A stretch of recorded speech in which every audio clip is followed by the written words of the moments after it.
ये candidate shortlist हुए हैं, इसमें से बहुत सारे ऐसे कैंडिडेट्स हैं दोस्तों जो आउट ऑफ द लिस्ट, जो मतलब जिनको रिजेक्ट कर देगी जेकेएसएसबी, क्योंकि किसी के फेक एनसीसी सर्टिफिकेट्स है, ठीक है, फेक एनसीसी सर्टिफिकेट्स है, नंबर 1। नंबर 2, किसी के फेक ईडब्ल्यूएस सर्टिफिकेट्स है, या फिर फेक उनकी कैटेगरी सर्टिफिकेट्स है, ठीक है। तो भाई आज ऐसा टाइम है कि आज जो है वो दोस्तों जेकेएसएसबी जेकेपीएसआई एक इमोशन, एक ड्रीम और एक डेडिकेशन आप में से बहुत सारे लोगों का रहा, और बहुत सारे लोग ही नहीं बल्कि बहुत कम लोग इसमें सक्सेसफुल भी हुए, और जो सक्सेसफुल हो गए हैं और फाइनली उनकी डॉक्यूमेंट वेरिफिकेशन हो रही है। अब इसमें कोई डाउट नहीं है कि भाई इसमें 1750 के आसपास ऐसे कैंडिडेट्स को बुलाया गया है डॉक्यूमेंट वेरिफिकेशन के लिए, लेकिन फिलहाल जो 1200 कैंडिडेट शॉर्टलिस्ट हुए हैं उनके बारे में आज की इस वीडियो में बहुत ज्यादा जबरदस्त इंफॉर्मेशन में लेके आया हूं, बहुत इंपॉर्टेंट डिटेल्स है। और जो वेटिंग लिस्ट के रिलेटेड अपडेट है, वेटिंग लिस्ट का क्या क्राइटेरिया है, क्या सीन है, उसके बारे में भी आज की इस वीडियो में थोड़ा खुल के बात करेंगे। इसलिए मैं आपसे रिक्वेस्ट करना चाहूंगा कि आप इस वीडियो को एंड तक देखें और इस वीडियो में एंड तक बने रहें। अगर आपके पास टाइम नहीं है तो आप इसको वीडियो को 2x पे करके देख सकते हैं, ठीक है। इसके साथ में इन एडिशन टू इट दोस्तों, आप हमारे YouTube चैनल को सब्सक्राइब करना ना भूलें। अगर आपने अभी तक नहीं देखा है, सब्सक्राइब नहीं किया है, तो आप पहली बार विजिट कर रहे हैं, या फिर इस वीडियो को लाइक करें और हमारे Telegram channel the exam counsellor को ज्वाइन करें। टेलीग्राम चैनल का लिंक आपको वीडियो की डिस्क्रिप्शन में मिल जाएगा। तो चलिए आज की इस वीडियो को स्टार्ट करते हैं। ठीक है दोस्तों, आप जानते हैं कि 1725 और समथिंग, मतलब 1750, 1700 प्लस कुछ ऐसा बच्चा है जिनको शॉर्टलिस्ट किया है जेकेएसएसबी ने डॉक्यूमेंट वेरिफिकेशन के लिए। अब उसमें बहुत सारे, अब 2513 बच्चे ऐसे थे, 2513 ऐसे बच्चे थे जो शॉर्टलिस्ट हो गए हैं, ठीक है, जो शॉर्टलिस्ट हो गए। शॉर्टलिस्ट इन द सेंस कि जिनका मैं shortlist will not be the good word, बल्कि आई मस्ट से जिनका पीईटी क्वालिफाई हो गया है। Now the thing is that कि अब आपका जो डॉक्यूमेंट वेरिफिकेशन प्रोसेस है, मुझे लगता है ये 1 जनवरी तक चलेगा, 1 जैन तक चलेगा। डॉक्यूमेंट वेरिफिकेशन के रिलेटेड अगर आपको कोई डाउट आता है तो आप मुझे कमेंट सेक्शन में लिख के पूछ सकते हैं। अब ये डॉक्यूमेंट वेरिफिकेशन का जो प्रोसेस चलने के बाद ये जो कंप्लीट हो जाएगा, जब ये आपका प्रोसेस कंप्लीट हो जाएगा, कंप्लीट होने के बाद मुझे लगता है उसके बाद 2 दिन के बाद, 2 डेज लेटर, आपका जो है वो 2 या 5, ज्यादा से ज्यादा 5 दिन लेके चलो, 5 दिन लेके चलो, आपको डिप्लॉय कर दिया जाएगा मेडिकल एग्जामिनेशन के लिए, ठीक है। और आप मान के चल सकते हैं कि भाई 20 जनवरी तक आपका मेडिकल एग्जामिनेशन हो जाएगा, ठीक है। 20 जनवरी तक आपका मेडिकल एग्जामिनेशन हो जाएगा। और उसके बाद मैंने आपको पिछली वीडियो में भी कहा था, और खैर ये जो मेन मुद्दे की बातें हम करेंगे, लेकिन मैं आपको फिर से बताता हूं कि मुझे लगता है 1 फेब तक आपकी ज्वाइनिंग जो है वो हो जाएगी एसकेपीए में, शेर कश्मीर पुलिस एकेडमी में, ठीक है। अब यहां पे जो आपकी सीआईडी वेरिफिकेशन है, सीआईडी वेरिफिकेशन के रिलेटेड बहुत सारे कैंडिडेट्स को डाउट है और उनको लगता है कि भाई 2-3-4 महीने लगेंगे, क्योंकि लोगों के बीच में ऐसे डाउट्स हैं। सीआईडी वेरिफिकेशन में 3-4 मंथ्स लगेंगे, 3 to 4 मंथ्स, और उसके बाद जो है वो उनकी ज्वाइनिंग होगी। तो भाई मैं आपको बता दूं, आज ऑनलाइन जो है वो सारा का सारा ऑनलाइन सिस्टम हुआ है।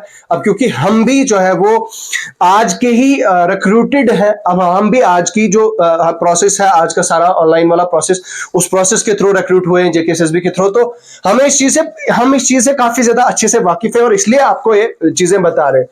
तो 3 से 4 महीने के अंदर अंदर ऐसा कुछ भी नहीं है। 15 दिन के अंदर, 15 डेज के अंदर अंदर जो है वो आपकी सीआईडी वेरिफिकेशन हो जाएगी। और ये मैं आपको बता रहा हूं, ये आपका 20 या फिर 25 जनवरी तक आपकी सीआईडी वेरिफिकेशन हो जाएगी। आपकी जितने भी एनसीसी सर्टिफिकेट्स हैं, जितनी भी सारी चीजें हैं, वो सारी जो है वो आपकी वेरिफिकेशन हो जाएगी। और वेरिफिकेशन होने के बाद जो है वो फिर आपकी ज्वाइनिंग हो जाएगी। लेकिन ये यहां से आगे डिस्कस करने से पहले मुझे एक चीज आपको मेंशन करना भूल गया मैं, वो क्या है कि भाई जो डॉक्यूमेंट वेरिफिकेशन है, डॉक्यूमेंट वेरिफिकेशन में खैर ये हम बाद में बात करेंगे, ये मजे वाली बात है क्योंकि इधर पे बहुत सारे लोग जो है वो आउट होने वाले हैं। ये जो 1200 की कैंडिडेट शॉर्टलिस्ट हुए हैं, इसमें से बहुत सारे ऐसे कैंडिडेट्स हैं दोस्तों जो आउट ऑफ द लिस्ट, जो मतलब जिनको रिजेक्ट कर देगी जेकेएसएसबी, क्योंकि किसी के फेक एनसीसी सर्टिफिकेट्स है, ठीक है, फेक एनसीसी सर्टिफिकेट्स है, नंबर 1। नंबर 2, किसी के फेक ईडब्ल्यूएस सर्टिफिकेट्स है या फिर फेक उनकी कैटेगरी सर्टिफिकेट्स है, ठीक है। तो भाई आज ऐसा टाइम है कि आज जो है वो कहीं पे भी कोई भी छुप के नहीं रहता। तो ऐसा मुझे लगता है कि जो मेरी एजम्पशंस है, हालांकि I may be wrong also, but हाँ चांसेस बहुत ज्यादा है कि आपको जो है वो इनमें से बहुत सारे ऐसे मतलब फेक निकलेंगे और उनको एलिमिनेट कर दिया जाएगा। और आपको ये चीज शायद पता नहीं होगी, पिछली बार भी जो है वो ईडब्ल्यूएस में 5 से 6 बंदों को जो है वो बाहर कर दिया था जेकेपीएससी ने। अब मैं वो ये नहीं बताऊंगा कि कौन सी रिक्रूटमेंट के थ्रू वो उनको आउट किया होगा, आपको अगर पता होगा तो भाई बहुत अच्छी बात है।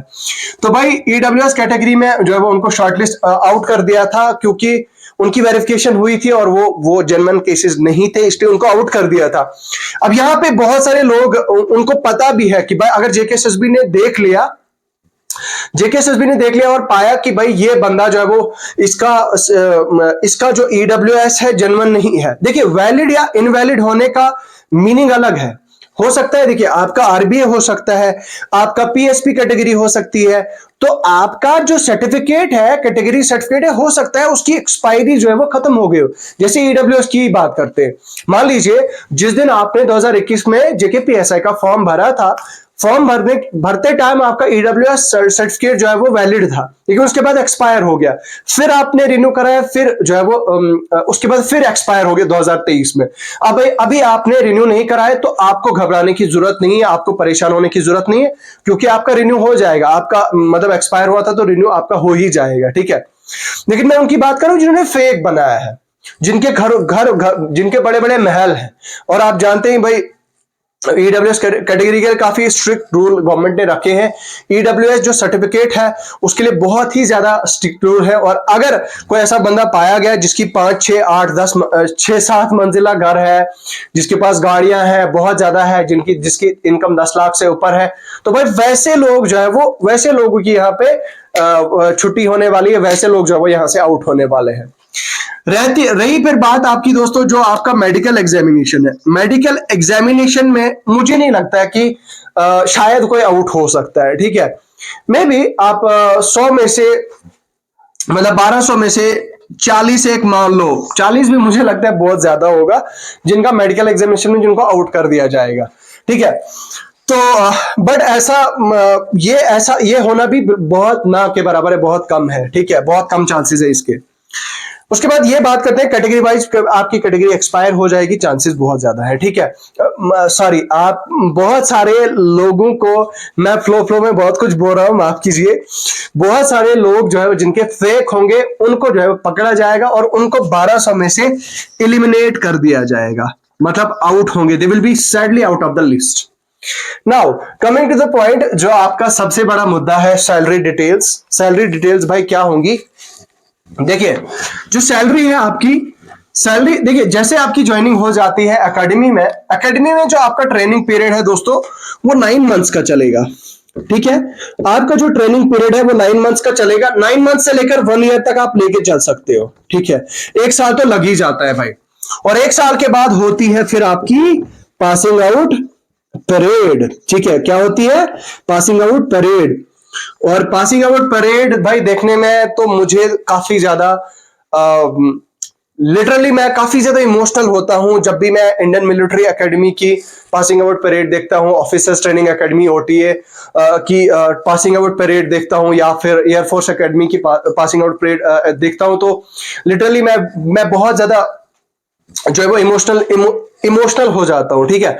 तो काफी वो चीज जो है वो कहने का मतलब है, वो जो पासिंग आउट परेड है वो वहां पे उस दिन हो जाएगी, और पासिंग आउट परेड होने के बाद जो है वो आपको भेज दिया जाएगा फिर अलग अलग थानों में। वहां पे आप अलग अलग जगहों पे, बहुत डिफरेंट प्लेसेस पे, आप किसी को सीआईडी ब्रांच में डाल दिया जाएगा, किसी को जो है वो किसी को अलग अलग डिपार्टमेंट्स में, हर जगह जो है वो डाल दिया जाएगा, डिप्लॉय कर दिया जाएगा, ठीक है।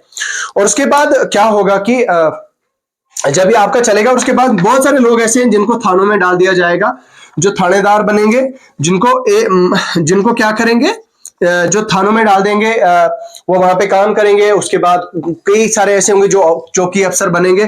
तो इस तरह से जो है वो आपका प्रोसेस चलेगा। ठीक है, ये तो हो गई आपकी ट्रेनिंग पीरियड की बात। ठीक है, और उसके बाद आप बात करते हैं आपकी सैलरी डिटेल्स की। भाई सैलरी है आपकी, सैलरी के बारे में सॉर्ट ऑफ अभी कुछ क्लियरिफिकेशन है, वो मैं आपको खैर नेक्स्ट वीडियो में बताऊंगा। तो सैलरी अप्रोक्सीमेटली आप मान के चल सकते हैं, थोड़ा कुल मिला के, टोटल मिला के जो है वो आपकी इन हैंड जो सैलरी आपकी बनेगी, इन हैंड सैलरी जो आपकी बनेगी वो आपकी मुझे लगता है 60 के आसपास, मतलब 55 से लेकर 60,000 के आसपास आपको ड्यूरिंग ट्रेनिंग पीरियड जो है वो मिलेगी। ठीक है, अब अलाउंसेस क्या होंगे वगैरह वगैरह वो सारी चीजें मैं आपको बाद में बताऊंगा। वो मोस्टाच अलाउंस होता है, बाकी कुछ अलाउंसेस होते हैं, वो मैं आपको बाद में बताऊंगा। ठीक है, तो ट्रेनिंग पीरियड, सैलरी वेरिफिकेशन और सीआईडी ज्वाइनिंग, तो बस ये सारी चीजें हैं जो काफी ज्यादा इंपॉर्टेंट थी आपको जानने के लिए। बाकी जो भी मेरा भाई जिसका सिलेक्शन हो गया है, जो आप ज्वाइन करने जा रहा है, आपको मुबारक हो, ये आपकी नौकरी, आपका जेकेपीएसआई का जो सपना है फाइनली आपका ट्रू हो रहा है। और आपके दोस्तों का जिसका नहीं हुआ है उसको भी मोटिवेट करिए कि वो आगे तैयारी करे, क्योंकि पता है आपको कि बहुत जल्द जेकेएसएसबी जेकेपीएसआई की नई पोस्टें एडवर्टाइज करी गई, तो उसका जो है उसमें देरी नहीं होगी, बहुत जल्द आपके सामने वो एडवर्टीजमेंट भी आ जाएगी। अपने दोस्तों को मोटिवेट करिए जिनका नहीं हुआ, बाकी आपका हो गया तो गुड। बाकी मुझे लगता है अभी के लिए फिलहाल इतना ही है। मुझे